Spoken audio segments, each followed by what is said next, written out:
Сәлем баршаңызға. Бүгін үй жағдайында өте дәмді, керемет, мискердің көмегін қажет етпейтін өте дәмді супер кекс жасаймыз. Ол үшін менің YouTube каналыма тіркеліп, лайк басып, комментарий жазуды ұмытпаңыздар.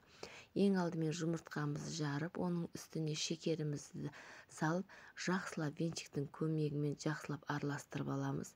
Менде бұл жерде 2 венчик болып көрініп тұр сіздерге. Маған кішкене қызым да сәл көмектесіп жатыр.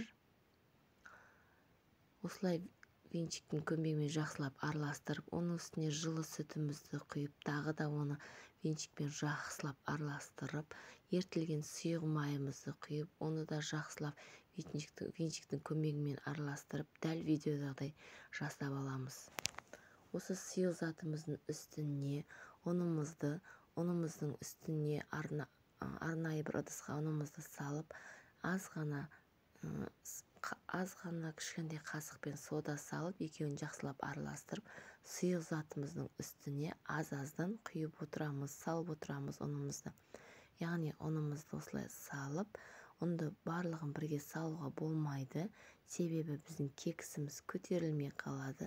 Сол үшін ұнымызды 3-ке немесе 4-ке бөліп салып, осы венчиктің көмегімен жақсылап араластырып аламыз.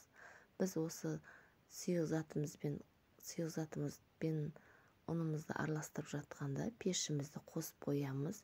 Себебі пешімізде қатты ысып тұру керек.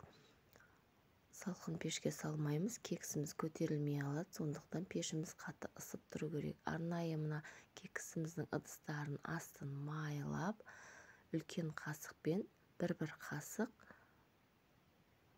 дайын болған тестамызды салып аламыз.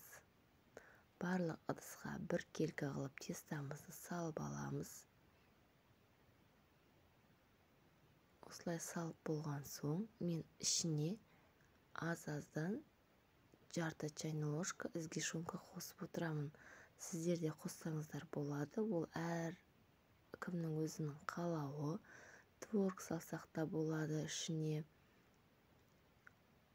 Яғни әртүрлі дәмді болу үшін қолдан келгенше барлық затты салуға болады.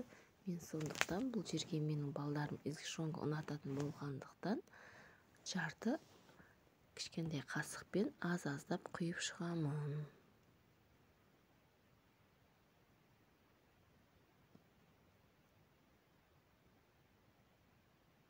Өте дәмді, керемет болады.